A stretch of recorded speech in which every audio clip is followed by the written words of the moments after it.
Kai na samun kuskure wannan karan zan aike ka. Ka je ka anshi kuɗi a wajen Ɗanladi na nan bayan shagon nan. Ka ji sauri ka je ka yi min sayayya yanzu nan ka kawo min gida ina jiran ka. Zan jira ka fa yanzu nan saboda ina son fita ana kira idan ka sake na samu matsala na rantsa da Allah mai raba mu da kai sai Allah. Ka ga mu soja. Soja mu da ka ga mu soja.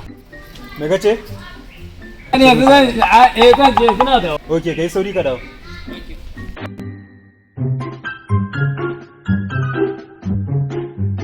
Yan mata. Malam Mande ya Ni ke tafa da ke ne lafiya ne? Wallahi. Yadda na kanke da kin ma mai zuciya ya aka yi. wallahi malam wallahi har kawai Ni kuma. wallahi kai Allah. baka yadda ba kenan A'a ina. kana kallo na zan Na isa. so ka ga ba ruwan shi da mulki kuɗi gida ko kuma wani masai Gaskiya ne na gode yan mata. Na gode rabin rayuwa. Na gode. shi so kawai babu ruwan shi wallahi sai ba ke kamar zan ya ka gani na ta neman ka Ke sahiba. wallahi ban ganka ba Eh? kawai ina bacci ma ƙwararren bacci ba na yi ne Hai. Ga dai wata 10,000 na.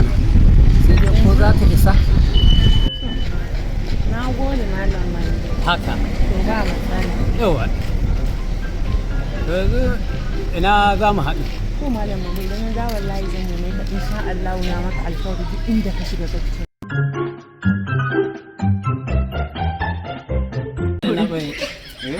Wallahi ran kai ne wallahi an samu.